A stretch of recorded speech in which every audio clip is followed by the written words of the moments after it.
Hello. It is a beautiful spring evening here in Alberta. And by spring evening, I mean we had a frost warning a week ago, and currently it is 25 degrees Celsius at 7 p.m. That's the way we roll out here on the prairies. I wanted to introduce you to myself and to this channel a little bit. And so what better place to do that than from my garden?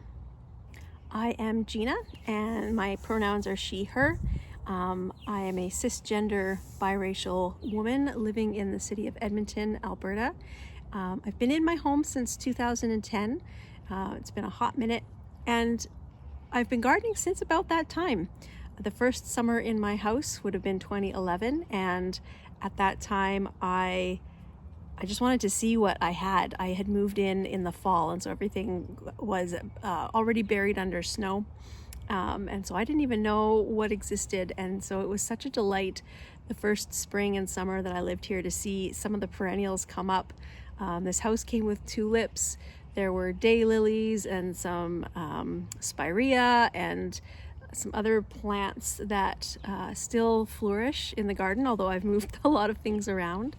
But after I moved into my home, I realized that I was being blessed with my property. My home is small. It's a post-war era home, and so it's like 800 square feet. But I could probably fit 2 or 3 more of my houses into my property. The driveway is probably a couple thousand square feet. I probably have a few thousand square feet of back and front yard. My garage is the same size as my house. There's a lot here, and I recognized how blessed I was and how fortunate I was to be able to own that. And so each year, and especially in the last, I'd say 5 to 10 years, as Canada works on its reconciliation with Indigenous people, I feel like I have a responsibility to tend my piece of land well.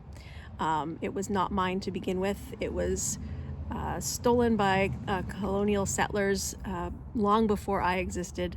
And so I have obtained my home through the legal system that's in place right now, but I recognize that it was stewarded by Indigenous people long before that. Because it's in my hands now and I live here, I feel like with great land comes great responsibility. I'm not on an acreage. I think I worked out the math. I looked at Google Maps to try and figure out the square footage of my whole property, and I think it's something like 1/15 of an acre. So it's not huge in that respect, but as far as a home in an urban center, the amount of yard space and garden space I have is quite substantial. Most homes these days, it's giant houses and like a postage stamp of yard, and mine's kind of the opposite, and I love it. It's worked out for me. I remember somewhere in the first year or two of living in my house, I watched a TED Talk. I'll try and find it and put it in the link, put it in the description of this video. But she was from, I think it was Britain, and she was talking about this whole town that had decided to take all of the like quote unquote wasted space and turn it into productive growing space. So like medians and boulevards and like pots outside of businesses, and make it like an edible town, and just use the space that was there and green it up and really make it something that the whole community could benefit from and that the ecosystem could benefit from. And I loved that idea. And so I've been trying to do more and more of that every year I live in my house. I think my first step was I have a chain link fence around most of my property. And on the side, just kind of like beside the driveway, between the chain link fence and the driveway, there's about 5 inches of dirt that kind of runs the length where like the posts are set. And so I was like, well, let's see what grows here. Let's try something sturdy. And so every year now there's some hostas that actually really like the space, some lupins, some daisies, lily of the valley. They are happy there. It's shade covered, it's got some good shade, and it gets lots of moisture, so some of those shade loving plants really thrive there. And I've greened it up. Like it's not just dirt, it actually is a little garden. So that gave me hope that, okay, if I can grow these things in like this little strip of dirt that's not supposed to be able to grow anything because it's holding up a fence, I can do this with other parts of my garden as well. And so that kind of started my journey towards maximizing the space that I have, slowly reducing the amount of grass. I think in 2016 I ripped out my front lawn. I shouldn't say I ripped out. I had somebody come and rip out the sod and create a little bit of a landscaping sort of pattern in the dirt so that I could have a flower garden out there. I feel like I'm still filling it in even 10 years later, but it's full of perennials out there. You'll see that in different videos. And then this most recently, this phase of evolution of my gardening journey has been to turn this patch that you see behind me into really nice functional garden space. So like up until a couple of years ago, this was all grass. So you can see that there's a raised garden bed kind of in the back of that garden. That came with the house. That was always here. But all of this where there's mulch and ground cover, that was all grass up until a couple of years ago. And that I did painstakingly rip up the sod bit by bit by bit, and have lovingly put mulch down, put some ground cover down, and now I have a space where I get to experiment every year. So in my video of my backyard tour, you can get a little sense of like what I've been doing with this space. This is just the second year I've had it like this, but it will evolve over time. And so my next kind of phase or evolution of my space is probably going to be the grass that's kind of, you can't see it, it's in front of me here. It's probably a patch just a little about the same size as this if you include the garden bed. Let's say 1,000 square feet, I would, just as a guess, of just grass. And I don't mind that it's like a green space. I have a fire pit. I like to sit around the fire pit. I like to sit in my anti-gravity chair and read a book in the evenings. I have a hammock. And so I'd love to keep something that I can walk on with bare feet or lay in and cool off after rollerblading or going on a walk or something. But I don't want it to be grass. I want it to be something a little bit more friendly for the ecosystem. So I'm thinking of something like clover, micro clover maybe, something that's a little bit more drought tolerant too, doesn't need quite as much upkeep and is a little bit better for the environment. So that's kind of a quick summary of where my gardening journey has started and where it has currently landed. I also garden, not just for the earth, although that is a primary reason, but I'm gardening for me, right? I love the idea that I can feed myself. I'm not a foodie by any stretch of the imagination. I don't like cooking. I don't mind baking every now and then, particularly in the winter. I eat and I make my own food because I can't afford to eat out every night and I need food to survive. But I do appreciate good food at the same time. Both things are true. And I know the difference between a store-bought cherry tomato and a hand-grown cherry tomato. I know that difference when I taste them in my mouth. So I do garden for me. I love the idea of having food that I know what's been put on it, and that is not a lot, just soil and water. I am not 100% pesticide free, but working towards that. And so part of the passion for growing my own food for me, part of it is just because the cost of food is absolutely ridiculous right now. We live in some really uncertain times, and so I know we're kind of going back to things like victory gardens and some of that kind of homesteading behavior to try and offset not just the cost but also the unpredictability of going to the grocery store and not necessarily being able to find what you want or afford what you want.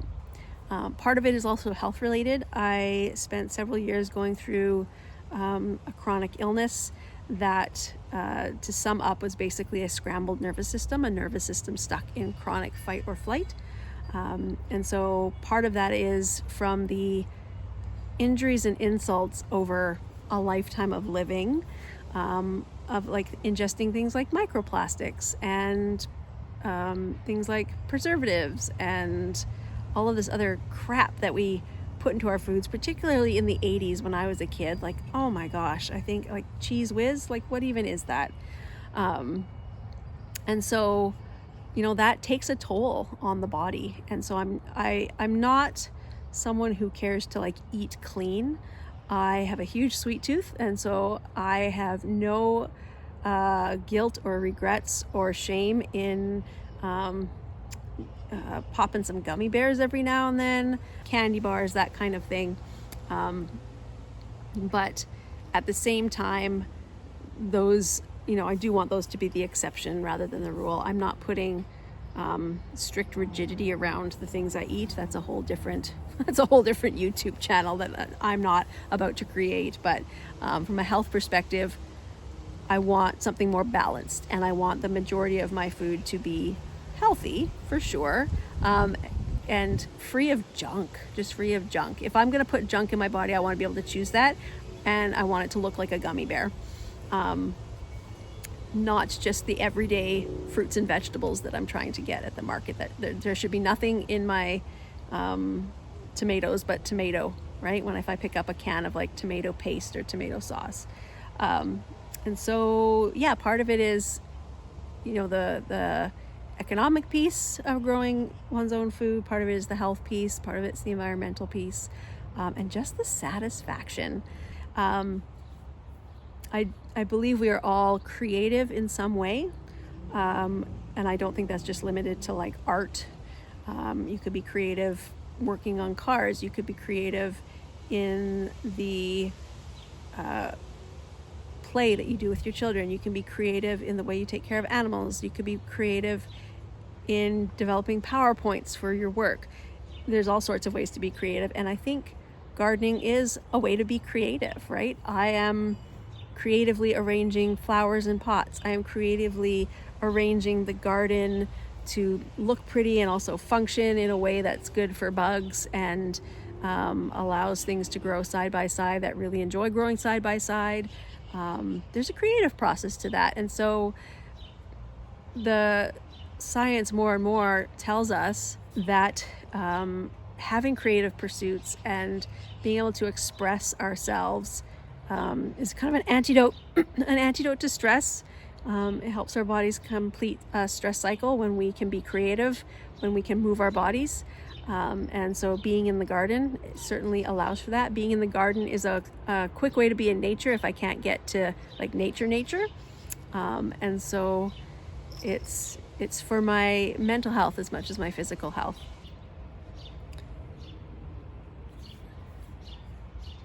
So this channel is not meant to be like a formal like how-to garden. I do hope that as you're watching what I'm doing, you might pick up strategies and practices that make sense for you. I am part of the way through a Master Gardener certification course, which I'm loving. And I will probably share some of the cool things that I learn through that. Things like, did you know that cucumber is not a vegetable, it's a fruit? And potatoes aren't actually a root, they're a stem. Some of those kinds of fun details, but I'm not here to be an instructor. I'm here to share what's working on my journey or what's really not. And you can take the lessons that are meaningful to you. I want this channel to be pretty unfiltered. I mean that both like literally in terms of the filters that you can apply on video and stuff like that. But also I want to bring my authentic self to this channel as best as I can. While of course respecting, my own privacy and personal boundaries. But I want to share what it's like to be a gardener in Zone 3 in Canada throughout the year. I want to share what brings me joy and what makes me feel alive in the gardening process. Probably share like what really feels hard, what I don't love about gardening. Because life is both. Life is both the joyous and the struggle. And so I want to bring all of that as it pertains to gardening. And I think there is a space for that, and particularly gardening in Canada. There is actually a channel called Gardening in Canada, a lovely gal named Ashley. She's in Saskatchewan. I encourage you to check out her channel as well if you are looking for gardening content in Canada, particularly in the prairies and in northern zones, because I find there's not a lot out there. If there are Canadian gardeners posting on YouTube, they're like in BC or Ontario, where you can grow so many things that just don't thrive here. I'm in a zone 3, I think technically 3B. With climate change, I have noticed that there are some zone 4 plants that if they're in a really happy spot, they will continue to come back every year. But we just can't grow some of those things that you can see in zones 4, 5, and 6 in some of the southern Canadian provinces. And so those channels, and certainly any American channel, you know, they have some nice tips, but some of them really just don't apply, is what I've been finding as a gardener. And so I want to be a space to add to the collection of Northern Canada gardening information.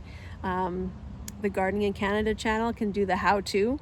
I'm here to be more of a, you know, come along with me, come see how my journey's unfolding. And if you're experiencing the same struggles or the same successes, let's share that. I do that with friends and with coworkers. And so I wanted to do that in this space as well. So more to come. Pop a note in the comments. Let me know, what is your favorite part about gardening in Northern Canada? What is your biggest struggle about gardening in Canada? I'm sure you are not alone. And before I go, one last thing, I do want to share another significant piece of this channel that you will probably see. You probably saw part of it wagging in the corner of the video here, but I have 2 gardening assistants. This is one. Her name is Polly. She is, I'm pretty sure she's Manx. She's got like half a tail here. She is a rescue, so it's possible that her tail just got cut off somewhere along the way, but she also has the body structure and the fur kind of composition and the demeanor that describes Manx. So I think she's at least part actual Manx. And she's full of spunk. She loves rolling around in the garden and getting gross and turning from a black cat into a gray cat. And then my other assistant, let's see if we can see her there. She's under the table. Hi, you knew you were being talked about. This is Holly. So yes, Polly and Holly. Holly is my garden security. She will keep watch for all of the other neighborhood cats or animals that kind of stroll through the yard. She loves to sit under the neighbor's lilac bush and just observe everything that's going on. And both of them love to be outside when I'm outside. If I'm gardening, they're kind of gardening too, so they'll probably pop up in videos here or there. So if you are a cat person, then bonus, we've got gardening and cats in the same space. So I look forward to sharing my journey along with you and hopefully learning a bit about your journeys as well. And let's garden together.